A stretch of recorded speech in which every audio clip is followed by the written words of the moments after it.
స్వామిని ఎన్నుకున్నప్పుడు నువ్వు ఎంత మంచి విశ్వాసిని ఎన్నుకోవాలి.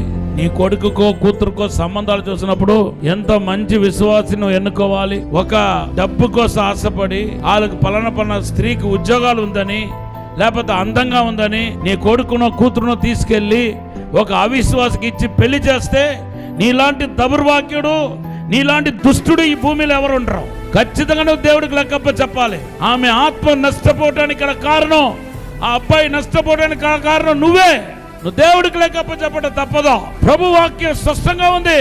మీ అబ్బాయికో మీ అమ్మాయికో పెళ్లి సంబంధం చూసినప్పుడు నీ కొడుకు కంటే ఆత్మీయులను చూడాలి, ఆత్మీయురాలను చూడాలి. నీ కూతురు కంటే ఆత్మీయుడు చూడాలి.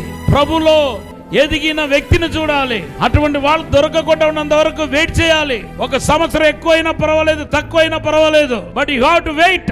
సమయం ఆలస్యమైనా పర్వాలేదు, శ్రేష్టమైనది దేవుడు తీసుకొచ్చేదాకా కనిపెట్టాల్సిందే. ఈ నిరీక్షణ మనల్ని సిగ్గుపరచదు.